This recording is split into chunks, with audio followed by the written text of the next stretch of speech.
Again, that won't happen without significant mobilization on a broad scale. Andrew Revkin from the New York Times, I want to bring you back into the conversation. Can you talk about also why is Copenhagen so important? Well, if I could briefly just resonate on this point, on the blog lately, I've moved over 20 years from covering the pure science, you know, how much CO2 gets you, how much warming, all that stuff, to what causes change or not.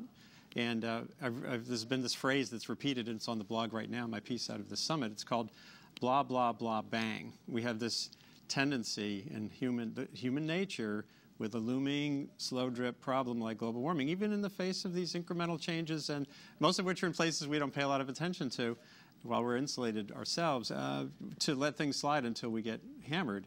And the hammer has not fallen yet in any way that has been that kind of wake-up call. Robert Bruhl, who's this sociologist on the blog, sort of deconstructing us, shrinking us, you know, he says we're really, and he points to the activist community too and said, you know, this isn't just about lobbying within the Beltway. If you don't have this kind of social awakening in the absence of the big slam from nature, we're not really going to do stuff. And so what I've said, I asked on the blog again, are we still in this blah, blah, blah, bang kind of situation? Can we grow out of that? And it's not clear yet.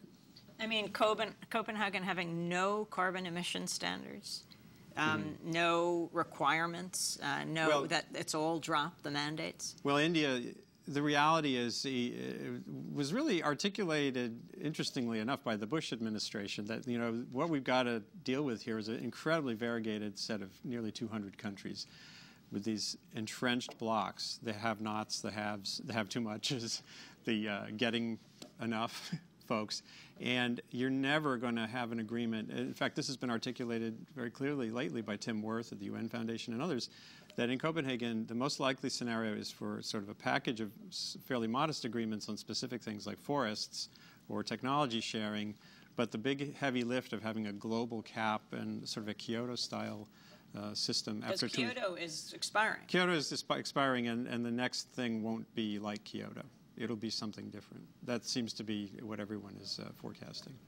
Meaning not a mandatory ceiling for the globe under which everybody plays nice and trades and people make money and cut emissions. It's not going to, the chances of that coming out within even a few years beyond Kyoto are mixed. And where does that leave the billions of climate refugees? Well, one of the issues that there's some hope for an actual concrete commitment in Copenhagen is for actual money to flow to countries with climate vulnerability.